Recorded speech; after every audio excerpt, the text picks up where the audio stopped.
Hey, what's on your plate today? Today I want to talk a little bit about nutrition and what I seem to find to be the missing macro in a lot of women's diets. And so I'm hoping that you've got protein on your plate today. And let's talk a little bit about the benefits of protein. It repairs and rebuilds lean muscle tissue. It moderates blood sugar for better insulin management.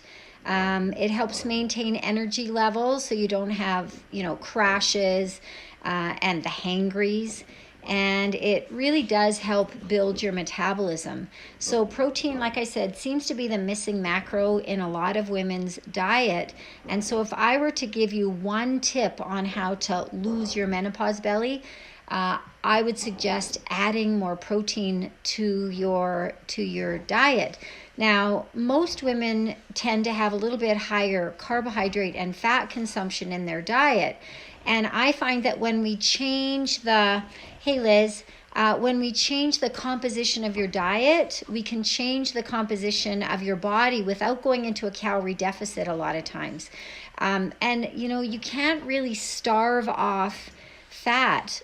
We tend to get, women in particular, tend to be chronic dieters, and so they often kind of crash their metabolism. So your body becomes so efficient and just hangs on to every ounce of fat. So you can't really starve off that fat with this survival mode that our body goes into, but you can coax it off by feeding it. You need to feed your body, and specifically with the right kind of nutrients. And that's the right combination of fats, carbs, and protein. And a lot of times it's adding that protein that makes the difference. Now, I know protein isn't always the fun food. It's not like, how delicious is it to put a chicken breast in your purse? It's a lot easier to put carbs or fat in your purse. But I'm telling you that if you make the effort, I've got some great solutions for adding and increasing protein in your diet, that it'll make it worthwhile, because you'll be feeling more energized. You won't be having those, carb crashes and foggy headed, lightheadedness, that sort of thing. And when you split your protein into, 3 to 5 small meals and snacks, it's not that difficult to increase your protein. I always have the rule with myself and with my clients is to try and have a little bit of carbohydrate in all meals and snacks, because it really does help to stabilize your blood sugar.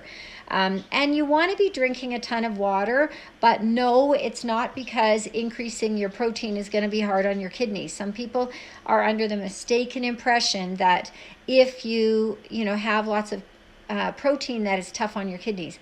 Not really. You just want to have a lot of water, just because you need to be hydrated, and we can't lose weight unless we're hydrated. So, if you think that just increasing activity is going to help you get lean and lose your menopause belly, yes, it's going to help.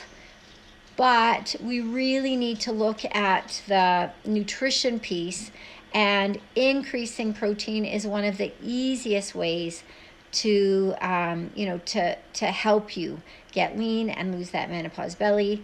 Let me know what your favorite protein source is. For me, I had turkey burger and veggies for lunch today. I find ground turkey is super versatile, and that's always a flavor favorite for me and a go-to. So let me know what you're eating and how I can help you, and I will see you next time.